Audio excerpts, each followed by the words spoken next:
Apa yang mau disampaikan ke persidangan ini? Siap, terima kasih Yang Mulia. Pada kesempatan ini, saya akan menyampaikan dua hal. Yang pertama terkait dengan berkas pencalonan calon bupati nomor 1 Yang Mulia. Kami menemukan beberapa kejanggalan dalam Saudara waktu itu sebagai apa? Saya sebagai wakil ketua tim penasehat pasangan calon nomor 2 Yang Mulia. Wakil ketua penasihat. Siap. Paslon nomor? Nomor 2. Pemohon ya? Siap. Kalau pihak terkait nomor berapa? Nomor 1. Nomor 1. Oke, apa yang saudara mau sampaikan? Jadi Yang Mulia, kami menemukan beberapa kejanggalan terkait dengan berkas pasangan calon nomor 1. Karena tanggal 14 September, kedua pasangan calon sudah mendapat berita acara pemeriksaan berkas oleh Bawaslu dan kedua pasangan calon sudah dinyatakan lengkap dan memenuhi syarat. Tapi pada sampai dengan tanggal 21 September, status kepegawaian saudara calon bupati nomor 1 masih sebagai PNS aktif. Itulah yang disoal oleh masyarakat Buton Tengah, demo di KPU tanggal 21, mempertanyakan status kepegawaian yang bersangkutan dan tidak direspon. Tanggal 22 Yang Mulia, kami diundang KPU untuk menghadiri pleno penetapan calon. Tanggal 22 ya? Tanggal 22 September. Tapi Yang Mulia, di tanggal 22 itu juga KPU masih menerima berkas calon dari pasangan calon nomor 1. Itulah yang kemudian kami keberatan. Kami laporkan perihal tersebut ke Bawaslu. Apa itu yang diterima tanggal 22 itu? Syarat apa yang masih diterima? Kalau materi suratnya kami tidak baca, tapi dari berita acara itu kami lihat bahwa terkait dengan surat keterangan pengunduran diri calon yang bersangkutan. Tanggal 22 itu? Siap Yang Mulia. Di jam berapa? Di jam 10.40 kalau tidak salah. 40. Mohon maaf kalau salah. Penetapan calon tanggal berapa? Tanggal 22 Yang Mulia. Jam berapa? Siang Yang Mulia. Siang, sebelum? Siang. Sebelum Pak. Ya. Apalagi yang mau disampaikan? Kemudian kami laporkan ke Bawaslu. Bawaslu. 2 kali kami lapor Yang Mulia, tapi tidak direspon. Tidak respon. Karena kami tidak direspon, kami melakukan investigasi sendiri terhadap berkas calon yang ada. Di sana kami menemukan beberapa keanehan Yang Mulia. Pertama, kami menemukan surat tertanggal 8 Agustus yang ditandatangani oleh Saudara Rasmaja, Kepala Biro Perencanaan USN Kolaka. Di situ menerangkan bahwa surat pengunduran diri saudara calon bupati nomor 1 sudah dalam proses dengan status terkonfirmasi ke SIA ASN BKN sejak tanggal 6 Agustus. Kami cross check ke BKN, ternyata itu tidak ada Yang Mulia. Ya. Justru di BKN itu nanti tanggal 22 November baru status pemberhentian yang bersangkutan terverifikasi di SIA ASN BKN. Disetujui pemberhentiannya?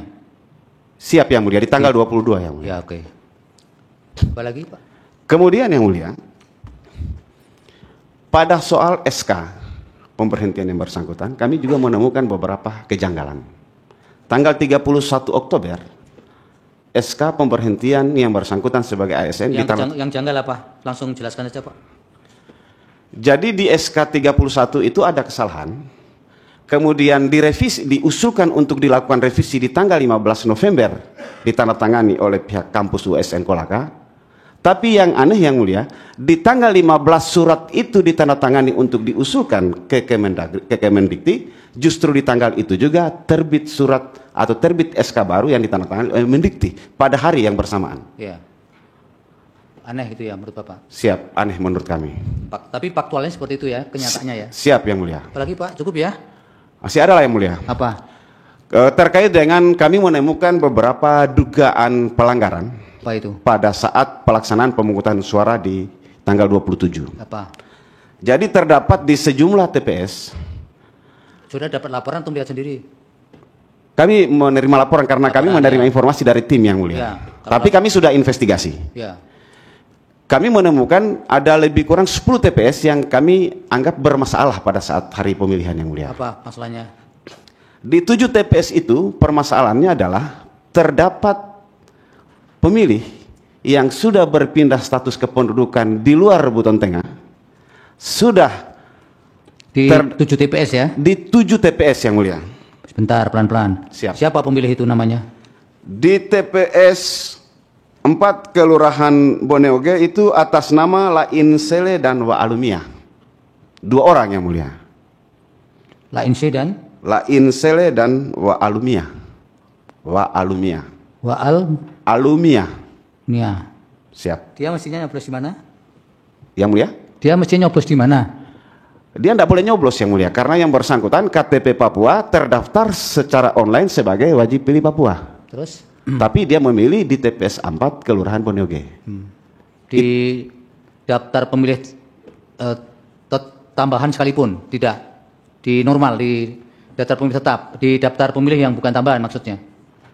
Yang kami pahami karena yang bersangkutan KTP Papua, ya, online wajib pilih Papua, ya, berarti dia tidak berhak, ya, untuk memilih. Bukan berarti, kalau dia membawa surat pindah atau... Tidak ada surat pindah yang mulia. Saudara tahu dari mana? Kita sudah verifikasi yang mulia. Ya, tahu dari mana? Apakah saudara langsung melihat langsung buktinya, atau hanya berdasarkan laporan itu? Karena saksi kami di TPS ini memang saksinya memprotes siapa? Yang mulia. Saksinya siapa? Pak Haji Ismail yang mulia yang melaporkan, saksinya Mardianti, tapi yang memprotes kejadian di lapangan itu namanya Haji Ismail. Haji Ismail ya? Siap yang mulia. Ada, ini Haji Ismail ini apa ini? Saksi TPS? Bukan yang mulia. Yang saksi TPS siapa? Mardianti. Di 4, di 04? Iya, Mardianti. Mardian ya? Siap. Oke. Ada keberatan Mardian di proses penghitungan suara? Oh tidak yang mulia. Tidak. Tanda tangan ya? Siap.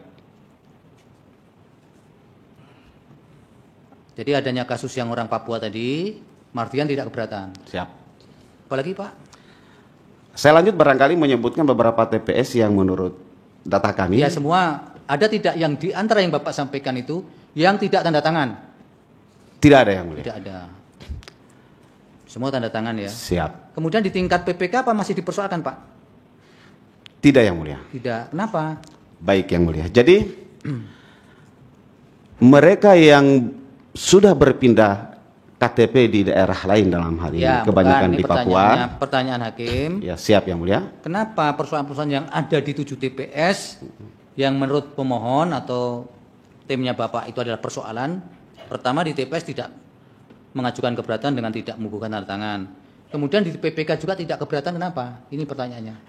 Karena mereka ini ketahuan sebagai penduduk di tempat lain itu beberapa hari kemudian, 2 hari kemudian yang mulia. Dari tanggal kan pemilihan tanggal 27 yang mulia. Ya. Kan tidak juga terus hari itu di PPK Pak. PPK kan masih berapa hari kemudian? PPK tanggal 29 yang mulia. 29, ya masih besoknya. Siap yang mulia. Oke, kemudian di PPK kan tidak juga ada, bisa juga 2 hari kemudian kan Pak? Tidak semua terus besoknya kan? Jadi bisa mungkin Bapak tahu persis di masing-masing TPS yang Bapak yang 7 yang keberatan tadi. Siap. Apakah semua di 1 hari kemudian langsung PPK atau ada yang 2 hari? Bervariasi yang mulia. Nah itu dia. Kalau bervariasi kan tidak semuanya di hari berikutnya kan? Siap. Ya. Kenapa di PPK yang ada di 7 TPS tadi tidak mengajukan keberatan Pak? Karena pada hari itu kami masih melakukan investigasi. Jadi izin yang mulia sedikit saya jelaskan kronologinya. Setelah pemilihan itu kan masyarakat saling mengenal yang mulia. Ya. Muncullah informasi, kenapa dia si A memilih? Ya itu artinya Bapak katakan bahwa proses di PPK sudah lewat, baru ada informasi-informasi yang terkumpul. Siap yang mulia. Nah di tingkat kabupaten bagaimana? Rekapitulasi kabupaten? Di tingkat kabupaten memang kami protes yang mulia. Protes, termasuk yang 7 TPS ini. Jadi ini di kabupaten. Dijawab saja. Siap. Protes di kabupaten termasuk yang 7 TPS ini. Seluruh dugaan pelanggaran di seluruh TPS ini yang mulia, ini kami laporkan ke Bawaslu. Ke Bawaslu tanggal 30 yang mulia. Ya. Ada turun dari Bawaslu tindak lanjut? Bawaslu dari seluruh TPS yang kami laporkan ini yang mulia, yang direspon oleh Bawaslu itu hanya 1. Nanti kami tanya ke Bawaslu Pak. Siap. Yang selebihnya tidak direspon?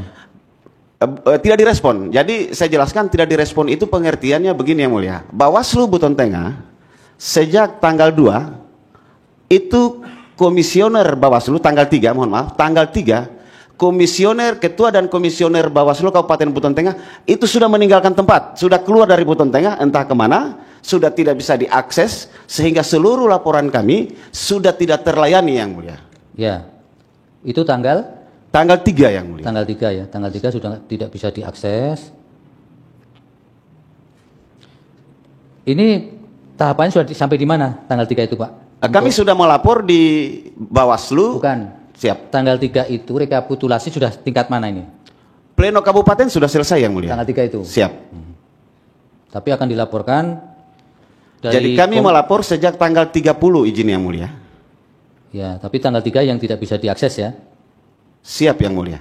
Kemudian dari satu itu tadi, satu apa itu Pak bentuk tindak lanjut Bawaslu tadi? Bawaslu itu perintahnya PSU. PSU yang di mana itu Pak? Di TPS 2 Kelurahan Tolandona, Yang Mulia. Yang ada rekomendasi itu? Siap, Yang Mulia. Yang lain tidak direspon atau memang tidak memenuhi syarat? Tidak, jadi Bawaslunya ini yang karena sudah hilang, sudah tidak ada di Ya, tempat. artinya produknya Bawaslu, surat yang dikeluarkan ataupun respon yang dikeluarkan, apakah menyatakan laporannya tidak memenuhi persyaratan, ataukah tidak direspon sama sekali? Ada juga yang direspon, Yang Mulia, Ya. TPS 123 Boneoge, Ya, dan TPS 123 Madongka, dan TPS 4 ya nanti Boneoge. kami tanyakan ke Bawaslunya ya Pak ya. Siap, Yang Mulia. Cukup ya Pak ya? Cukup, Yang Mulia. Baik.